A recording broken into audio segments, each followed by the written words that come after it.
Agenzia Le Cirque. Per vendere o acquistare la tua casa, Agenzia Le Cirque. Professionisti al tuo servizio. Benvenuti al Meteo.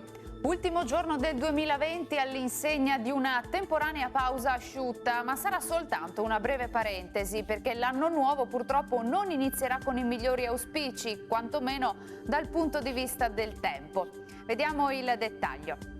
Sul Veneto la giornata di giovedì 31 dicembre vedrà al mattino nubi basse e nebbie in parziale dissolvimento con il passare delle ore. Al pomeriggio vedete ampie schiarite soleggiate, ancora nuove foschie in formazione durante la serata.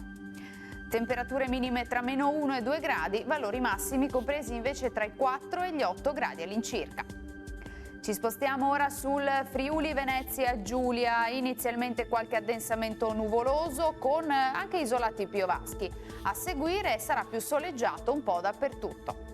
Temperature minime tra 1 e 5 gradi, massime invece sui 7-8 gradi.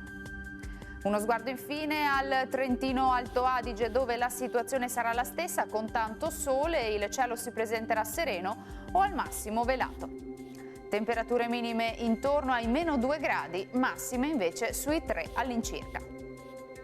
Dal meteo di Antenna 3 per ora è tutto. Grazie per l'attenzione e arrivederci al prossimo aggiornamento.